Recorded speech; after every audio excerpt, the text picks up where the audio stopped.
ketahui dunia saat ini, dan membuat mereka para saintifik terpesona atas keilmiahan dan kemukjizatan Al-Quran tersebut. Prof. Dr. Suzain Moore PhD telah merilis dalam jurnalnya, ia berkata, ini sebuah kitab yang menakjubkan karena terbukti kemukjizatannya, ia telah memperlihatkan bagaimana Al-Quran merupakan sebuah obat penyakit manusia. Suara yang keluar dari tilawah seseorang akan melayang ke udara dan kemudian masuk melewati telinga dan seterusnya diserap oleh tubuh, kemudian ia masuk ke sel-sel yang ada dalam tubuh kita.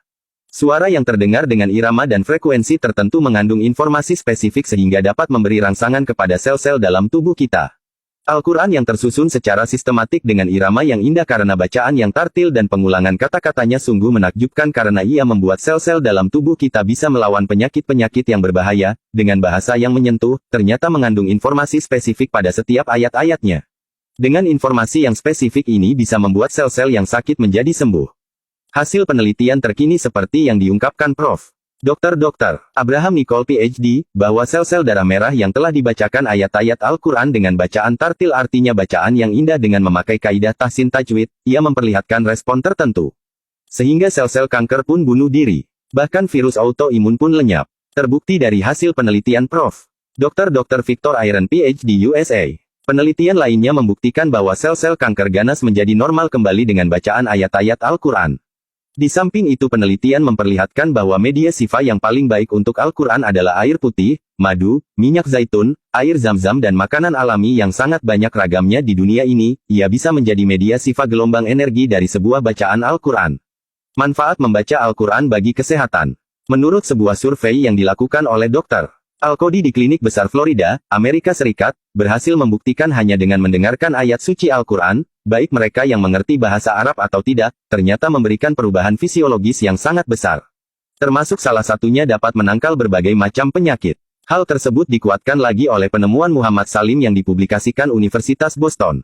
Mengapa di dalam Islam, ketika kita mengaji disarankan untuk bersuara, minimal untuk diri sendiri alias terdengar oleh telinga kita? Berikut penjelasannya, setiap sel di dalam tubuh kita bergetar di dalam sebuah sistem yang seksama, dan perubahan sekecil apapun dalam getaran ini akan menimbulkan potensi penyakit di berbagai bagian tubuh.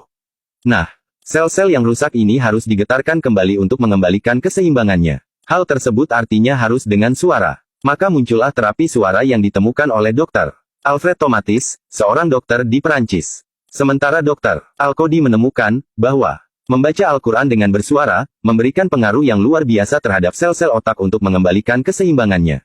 Penelitian berikutnya membuktikan sel kanker dapat hancur dengan menggunakan frekuensi suara saja. Dan kembali terbukti bahwa, membaca Al-Quran memiliki dampak hebat dalam proses penyembuhan penyakit sekaliber kanker. Virus dan kuman berhenti bergetar saat dibacakan ayat suci Al-Quran, dan di saat yang sama, sel-sel sehat menjadi aktif. Mengembalikan keseimbangan program yang terganggu terdapat dalam Al-Quran Surat 17 Al-Isra, ayat 82. Dan yang lebih menguatkan supaya diri ini semakin rajin dan giat. Membaca Al-Quran adalah karena menurut survei, suara yang paling memiliki pengaruh kuat terhadap sel-sel tubuh, adalah suara si pemilik tubuh itu sendiri. Al-Quran Surat 7 Al-Araf ayat 55 dan Al-Quran Surat 17 Al-Isra, ayat 9 dan 10. Mengapa sholat berjamaah lebih dianjurkan? Karena ada doa yang dilantunkan dengan keras, sehingga terdengar oleh telinga, dan ini bisa mengembalikan sistem jaringan kita yang rusak. Mengapa dalam Islam mendengarkan lagu hingar-bingar tidak dianjurkan? Karena survei membuktikan, bahwa getaran suara hingar-bingar membuat tubuh tidak seimbang. Maka kesimpulannya adalah, 1. Bacalah Al-Quran di pagi hari dan malam hari sebelum tidur untuk mengembalikan sistem tubuh kembali normal. 2. Kurangi mendengarkan musik hingar-bingar, ganti saja dengan murotal yang jelas-jelas memberikan efek menyembuhkan. Siapa tahu kita punya potensi terkena kanker, tapi karena rajin mendengarkan murotal, penyakit tersebut bisa hancur sebelum terdeteksi.